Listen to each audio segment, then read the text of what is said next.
Hello everyone, and welcome back to this second session in our past, present and future of open neuroimaging theme.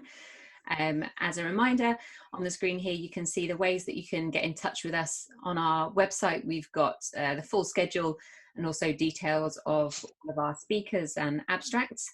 If you're on Twitter, you can get in touch with us on there using the hashtags OHBM 2020 OSR, and if you're using Mattermost, you can have a general discussion with us at the HBM Open Science Room channel, or if you've got specific comments about this theme, get in touch with us on the OSR Future channel. So this specific session is our keynote for the past, present and future theme. And we're going to have one speaker that discusses the next phase of open science in neuroimaging. It will be one talk of 25 minutes long, and then we'll have a live Q&A, and that will be live in some time zone. So if the speaker is available in this time zone, we can have that Q&A. But even if not, please ask your questions, and we will get them to the speaker. So we'll be using Crowdcast as our main platform for Q&A. So if you're joining us from Crowdcast, please use the question feature there and upvote other people's questions. We'd love to see what you're interested in knowing. If you're not using Crowdcast, if you're in the OHBM platform, you can leave your questions in the chat there and we'll endeavour to get those over to the speaker as well. If you'd like to continue the discussion after the session has ended, please use Mattermost and tag the speaker if you can. And we ask again, please, that you would fill in our feedback poll at the end of the session before you leave Crowdcast, so we can get an idea of how you think these sessions are running, and also to get some valuable feedback for our speaker. I'm sure they'd love to hear your thoughts. And a final reminder that we all agreed to abide by the OHBM Code of Conduct when we registered for this meeting. So please, we ask that you treat each other with kindness and respect in all of your interactions. And if you experience or witness a violation of the Code of Conduct, please follow the reporting procedure outlined in the document on the OHBM website. So it is a real pleasure for me now to introduce our keynote speaker for this session. And that is Johns Obungloch. And Johns will be speaking to us about low field MRI, which is a possible brain imaging modality for sub-Saharan Africa. We're very excited to have him here, and we welcome our global community to join the discussion, and we look forward to interacting with you. Johns did experience a few connectivity issues when he was recording his talk for us. So unfortunately, there are a few moments where the audio drops out a little. But thankfully, Johns included subtitles when he was recording. So if you're finding the audio a little difficult to follow, please pay attention to the subtitles and follow along there. Thank you.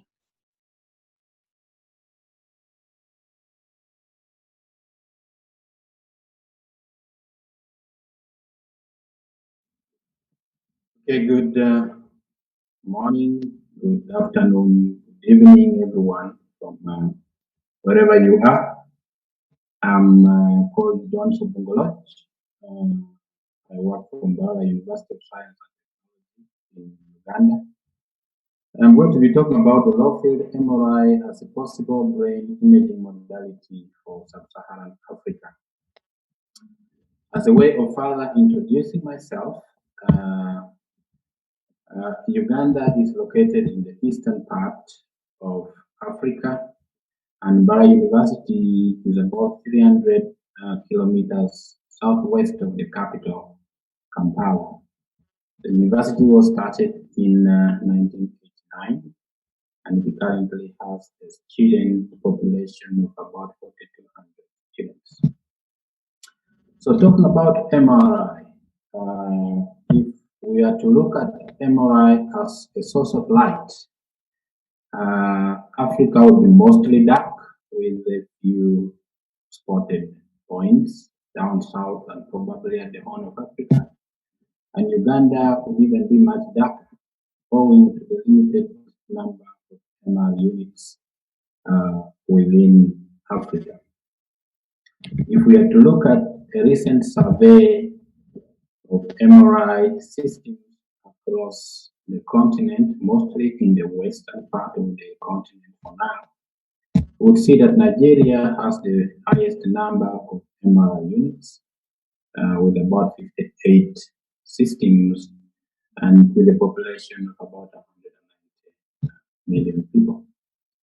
A number of countries like Guinea-Bissau, Burkina Faso, and Togo have single units, and there are also some countries that have no MR units at all.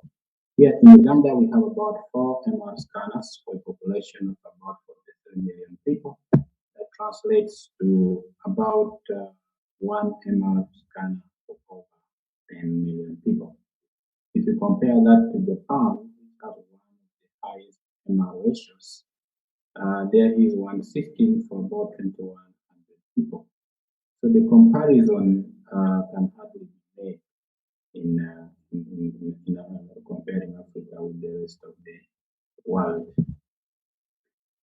Further, when we look at those MR systems that exist, we see that most of them are low-field MRI systems, accounting for over 80% of the systems that exist, and most of them are magnet systems. So we see that in the beginning, when we look at how MR was introduced into the world, it started pretty much as a low-field system made up of either permanent magnets or resistive electromagnetic coils. So the MR started as a low-field system, and this is where we are trying to go back to. So in the next slide, you'll probably see why we want to go back to these old systems when people have run away from them. But before we do that, where did we have behind as a continent, for instance? So when the MR's technology came in, there was need for better images. So I would say that we were limited by advancement in technology, actually. So when technology advanced, the images became much more clear and clearer, but that also made the systems very costly. The technical requirements of the systems and the expertise required to keep those systems running became enormous. The infrastructure demand for such systems became very stringent. So in a way, much as the images became incredibly clear, the technology became a luxury to many of the developing countries, and that includes the whole of sub-Saharan Africa. So if we are to make MR popular or increase the distribution of MRI systems in Africa, what are some of the requirements we need to put in place to make sure that these systems continue working?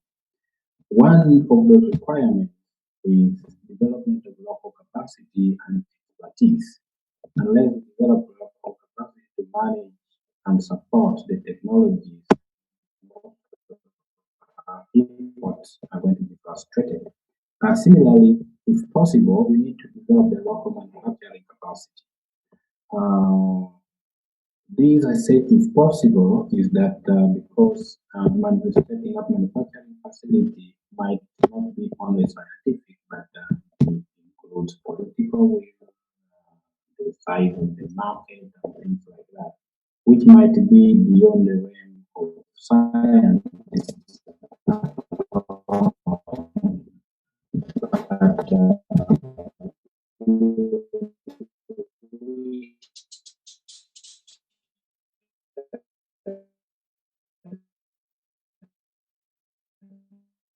There is some local manufacturing capacity because this also those people will be trained. It's because what limited us in the first case was the cost of the systems. As the technology advanced, the systems became overly expensive, so we need to reduce that cost.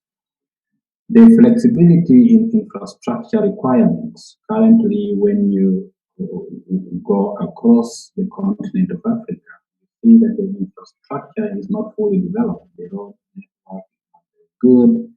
The power coverage and all that kind of things that are necessary to support MRI systems might not be fully developed. So we need systems that are flexible when it comes to infrastructure requirements. We might also need systems that have very low power requirements. If you look at a country like Uganda, for instance, the power coverage is about 22% electric power coverage. So if a system is going to need high power, then it might not be supported in a number of places. We need to reduce the technical complexity of such systems so that there is local support for local parties to manage them. And one of the most important things is to have support from our clinical personnel, like the radiologists and the radiographers and people who work in the systems clinically. Because if you look at the setup of the healthcare in most of our African countries, you find that people who are in management positions or positions where they can make decisions, most of them have trained somewhere other than those countries where they're working in. So they are probably trained in South Africa, in India, in the US, in Europe, and they know what the best technologies look like. So they will always strive to have the best technology to the individual facility to work. So if we do not have their support, they will probably be wondering why we want to take them to a technology that people are running away from. So we need that support from our clinical personnel to involve them right from the beginning when we are developing some of these technologies.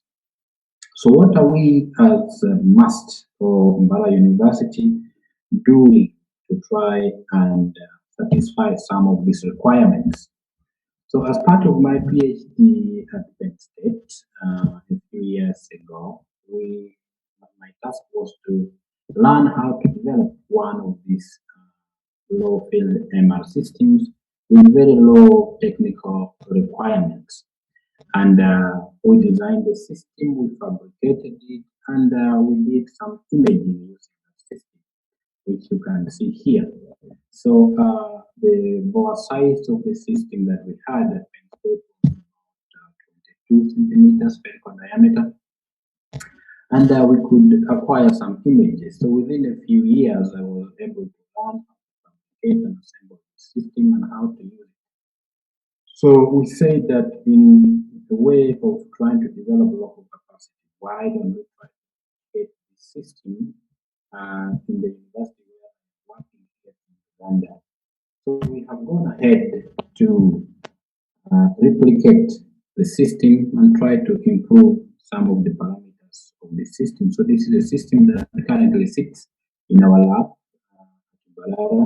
with the few people that I have been able to train.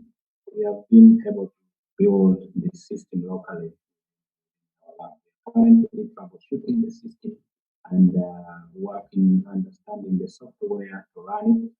And we think that in the next few months or so, we should be able to acquire images using this kind of system. But even as we focus on the low field MR systems, we think that we need an entry adaptable because, as you might be aware, the images from this system might not be entirely very clear, not entirely very impressive, like the commercial systems that are currently available. So we are looking at an entry point where you use the system into the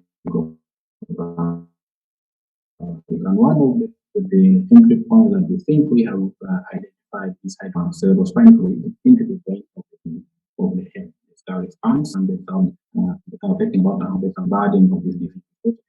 Once a mother has a child like this one, probably another child will not go to school to keep take care of this sick child, or the mother might not be productive to make sure that they take care of this child. And most of this infection is in poor peasant families or peasant neighborhoods where their means of survival is still in the land. So if the mother goes to that, the whole family might suffer as a result of that. But also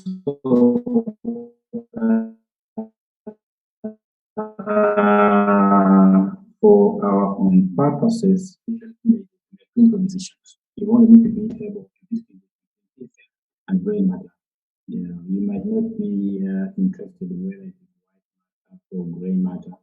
So we think that the low-field MR systems are approaching the point where we can image this disease and make the systems clinically applicable. We are not the only ones that are doing this across the world.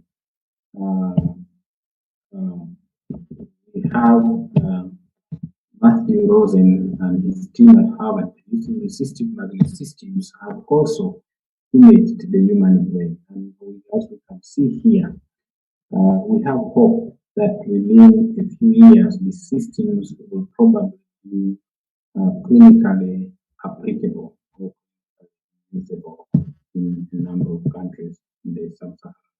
And why are we targeting sub-Saharan? We think that it is a place, like we said earlier, which is in darkness. There are very few options. When you look at the Western Europe, people can already afford the state-of-the-art technology. So it will be almost impossible to convince someone to use a technology like this when they can already afford the best in the market. So we think that sub-Saharan Africa acts as an entry point for these kinds of technologies. But also, we know magnet systems are notorious for heating up.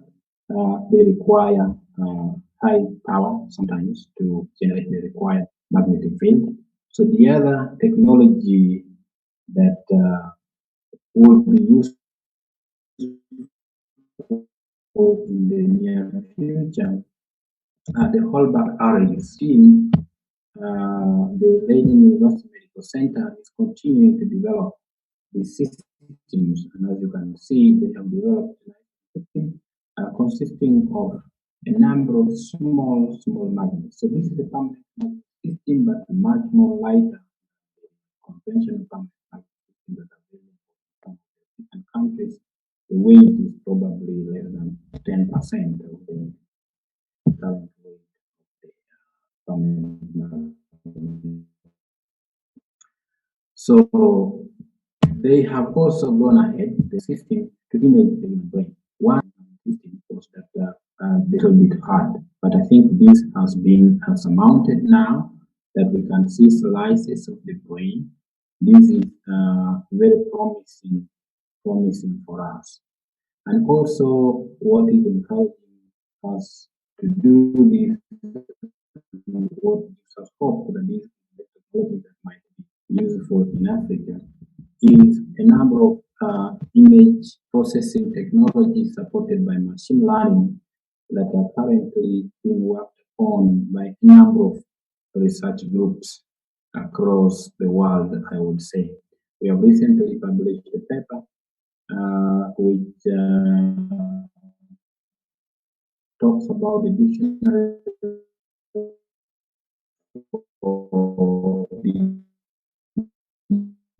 raising some of these images, and you can see that so if you are using any process possible to process this image, my guess that there are not many engineers to replicate the system.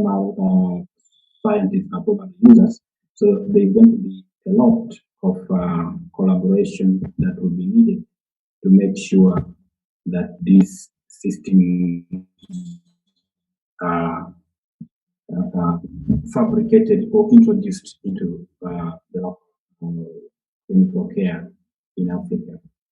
And as Baara University of Science and Technology, we have partnered with Penn State and the Leiden University Medical Center and the Technical University of Delft to develop systems like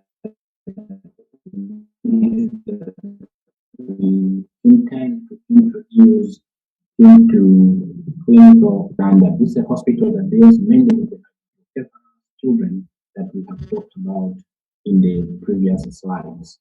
So we want to tap in on the expertise of people in the West that have already developed knowledge in working with MR systems so that we can develop that local capacity that we talked about to make sure that these systems are supported in Africa. There are also other initiatives that are being put in place, and this is what excites me. For instance, the ESMRB has a working group currently that is called the Committee for Advancement of MRI Education and Research in Africa, acronymed as CAMERA. This is a committee that is trying to bring out all the non-MR scientists within Africa and to popularize MR research in Africa. So when we see such initiatives coming with the expertise from Europe, with the expertise from the US, with the expertise from Asia, we think that the effort that we are putting into introducing is going to be achieved. I would also want to mention the open source imaging initiative that is currently being piloted. We know, as we mentioned earlier, that one of the things that alienated the whole continent from testing MR technology was the cost of the systems.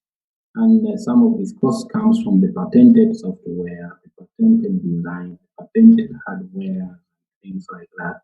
So if there is an initiative to make some of these software and hardware designs open source, this is a welcome initiative and supports what we are trying to do in Africa, because then we can collaborate and get some of these things at low cost to develop the systems that we have in Africa.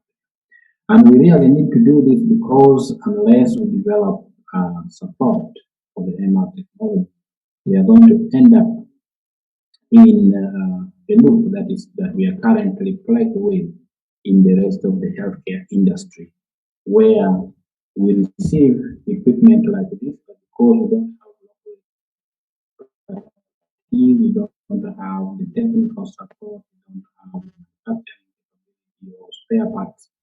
These systems come when they are new like that, and within a few years they end up like this, and some of them end up not being used at all. So we want to use a different approach in introducing MRI again in Africa. And the approach we want to do is to try and develop the necessary infrastructure, the necessary personnel, the necessary expertise to support the systems once they are in place. Because if we don't do that, most of our support, most of our effort that we are currently putting in developing systems like these are going to end up in a heap like that in a short period of time. And we have only one chance to get this right. Once we don't get it right, it will be very hard to come back to people and say we want to introduce such systems in a place like Africa. So as I wind up, I want to acknowledge some of our collaborators, like Dr. Stephen Schiff from Penn State University in the US, Dr. Andrew Webb, who is one of the MR experts available from the Leiden University Medical Center, and Dr. Martin from the Technical University of Delft. These are the people which we are currently working with directly in developing our low-field MR systems that we have shown in the presentation. And of course, I would also want to give special thanks to the organization like OHBM for giving me this platform to present what we are trying to do. Open source imaging for making me known to OHBM, probably because I met a number of people from open source imaging that have been keen on following what we are doing. And of course, the Open Science Room for sponsoring paying my fees so that I could make this talk. So thank you very much, and I'll be available for questions at the end of this. Thank you.